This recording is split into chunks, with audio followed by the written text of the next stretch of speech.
feel like the cleanup hitter at a baseball game. But what a team to play behind. President Higgins and each of the presenters today have already been speaking to the way and exemplifying the way that utopia is a way, to use Merritt's words, a way of thinking anew. And each has addressed that task at the level of theory or at the level of practice, and ideally both. They've spoken to the spaces of utopia in the broadest sense in terms of society and nature, and then in the specific senses. We've heard about the village and the city, we've heard about the monastery, and of course we are hearing about the university. In each of these, utopia is not that which should be misunderstood or feared as either wasteful or authoritarian. Utopia is a way of inhabiting the world that is deeply transformative. One that does not accept things as they are or settle for amelioration, but rather one that, even in developing reforms, regards them as steps on the way to a redeemed world. The utopian method, so well articulated by Ruth in her work, therefore moves us toward that better place. And it's important to say that utopia is always a process of moving toward, never of arriving at. Hence the Oscar Wilde quote being so important. Hence the metaphor of horizon being so important for utopian work. Moving forward, not by an imposition of abstract ideals, but by a critique of existing conditions that lead into a cultivation of alternatives that can produce a better life for all. Now, Don spent a lot of time describing the work of the Ralahine Center. We've been at this since 2003, and so I'm not going to go back over that, except to acknowledge my gratitude to everyone in the Ralahine team, faculty and students. We began in language and literature. We extended to sociology and politics, history, women's studies, and very recently and productively to music and to architecture. And here I want to take the opportunity on behalf of the entire Ralahine team to thank the university and to thank the faculty and administration of the university for their support of the center, because the center has been very important to us, but I also think to the university, and it is certainly the envy of the international community of utopian studies.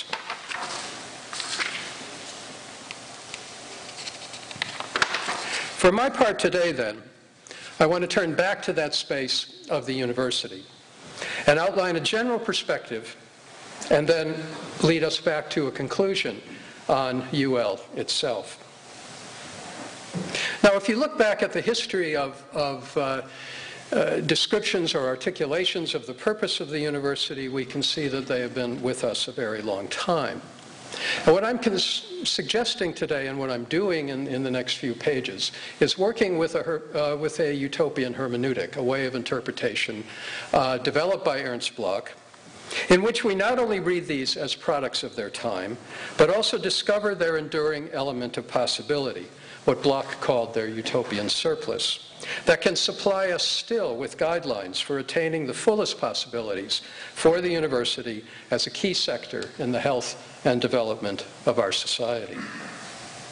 With this approach, then, we can examine the heritage of traditions, policy documents, inaugural speeches, and mission statements, and identify the premises shaped by their historical conditions, even as we also can tease out the promises, the usually unfulfilled promises, that continue to speak to us.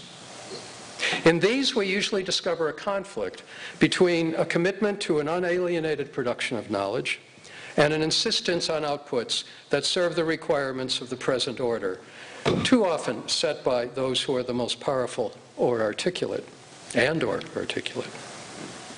This tension is therefore traversed by the competing interests of a dominant ideology and a utopian possibility, in which, as Adorno and Horkheimer put it, an instrumental rationality is countered by a critical reason, in which the gains of an immediate exchange value are trumped by a socially based use value.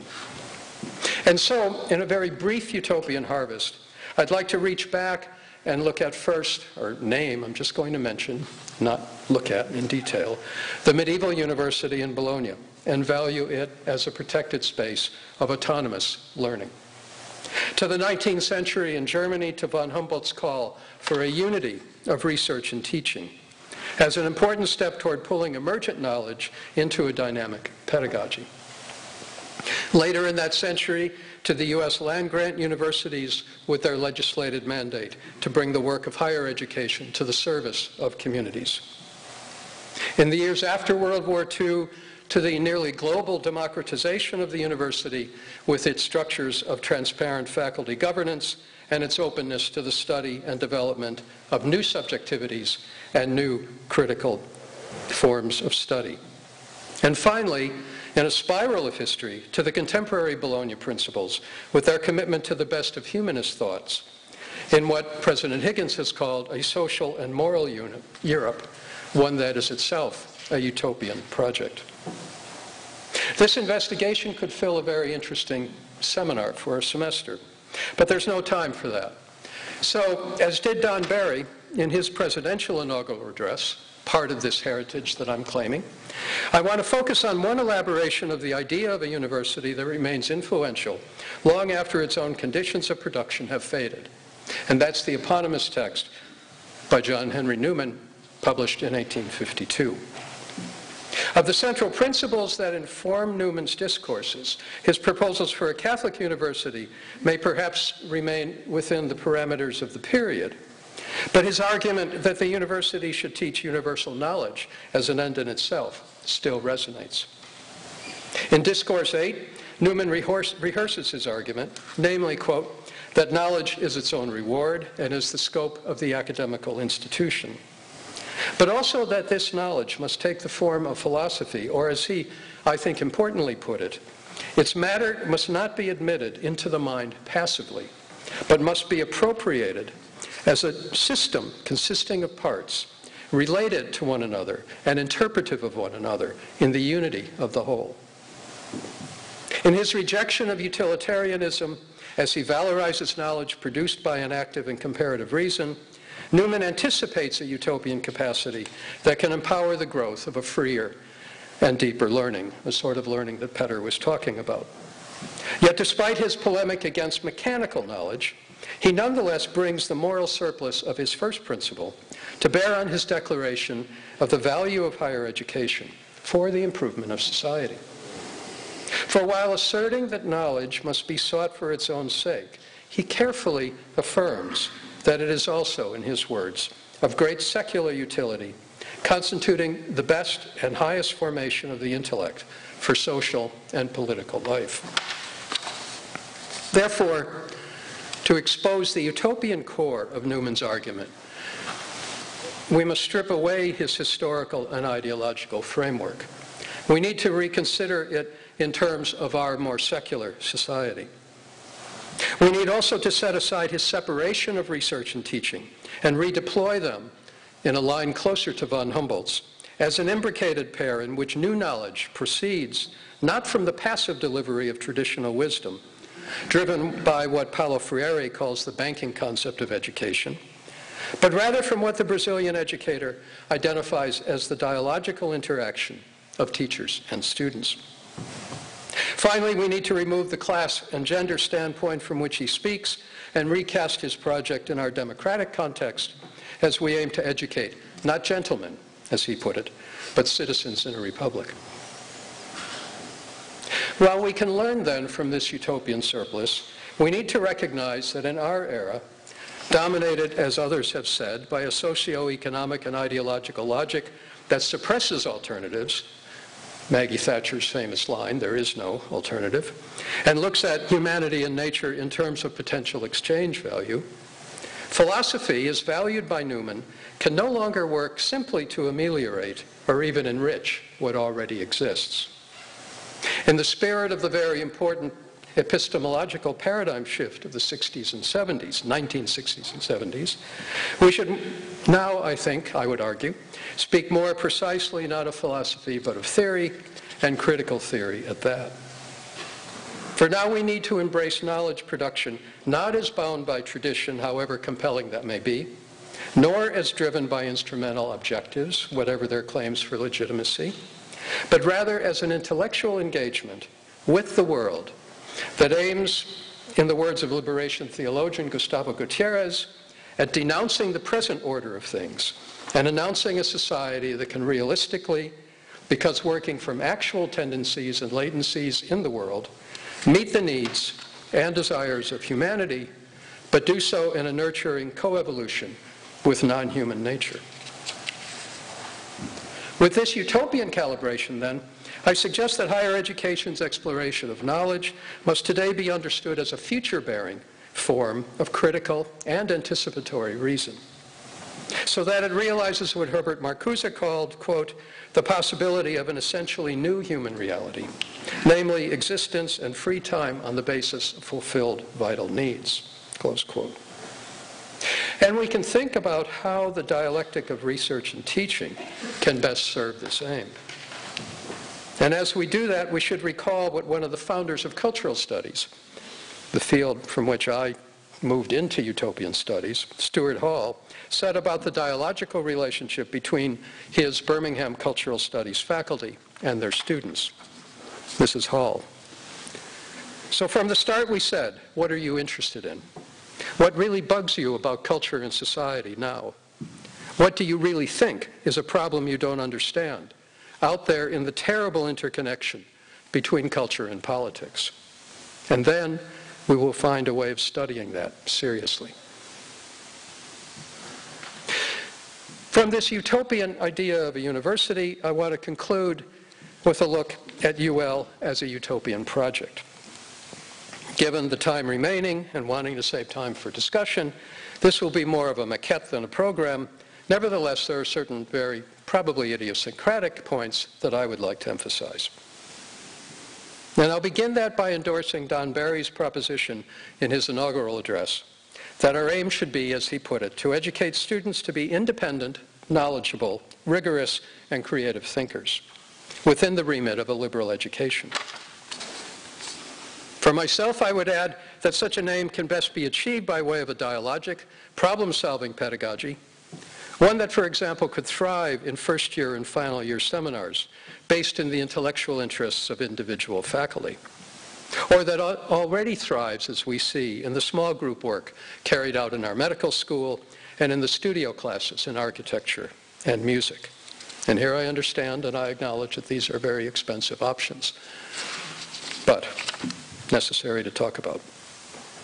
The underlying mission here calls on us to help our students, to work with our students, to become self-aware persons, capable, as President Higgins put it, authentic lives, as engaged, not passive members of their society. Shifting to faculty matters, I would hope that a utopian remit would ensure that our integrated work of teaching, research, and service builds on and from each faculty member's specific scholarship and interests. I would further hope that this work would be nurtured by a research culture that can reach beyond pragmatic pressures, themselves reinforced by rigid mechanisms of measurement and funding, and instead encourage a broad spectrum of creative and critical investigations, working from the interests of each individual faculty member that move in a transformative trajectory. Structurally, this activity, from the classroom to the library to the community, is best understood as the work done by what Newman recognized as a community of scholars. I remember one of my teachers at the Christian Brothers University that I attended saying that that's what we are. We are a community of scholars. And that has never left me in the 45 years that I've been doing this work. But this mode of collegiality would further refuse the global tendency that we find around the world, certainly I found it in the US, toward managerial hierarchical structures and practices. Finally, for myself, I want to name 3 qualities that epitomize the identity of UL. Qualities of which we should be proud and from which we should speak to the world. The first is our commitment to interdisciplinary knowledge, as we find it across the faculties, from the sciences to the arts. and indeed reaching out to other universities, as in the Gender Arc program. This was built into the foundation of UL, and it needs to be recognized so that it continues into our work today and tomorrow. The second is our commitment to Europe and to European studies, be it in the social sciences or over to the languages, which we must protect. One which is unique among Irish universities. This has also been a long-standing part of our identity, and while it has faltered of late, current conditions and emerging possibilities demand that we revive and continue this special focus. And the third is our commitment to our locality, our region. Certainly our involvement has grown in recent years, as seen, for example, in our contributions in Limerick, Ennis, and Shannon, such as those undertaken by programs in architecture, journalism, sociology, and others. And we've heard both Merritt and Petter speaking to this. And in our responses to the intensifying ecological crises, and here we see good work going across the faculties from engineering and environmental biology to politics and literature. And so, with this 40-year history, and with this potential for the future, I would argue that the initial utopian gesture that we in the UL community of scholars can make is to claim and build from these very strengths. For in this hopeful space, here on the Shannon, on the periphery of Ireland and of Europe, away from the noise and pressures of the center, we can engage in an educational process that enables our students to fulfill themselves and to serve society, with a generosity of spirit that contributes to understanding and building the new realities of our collective future, in which, as Petter has put elsewhere, the old is breaking up, the new is not yet born. Thank you.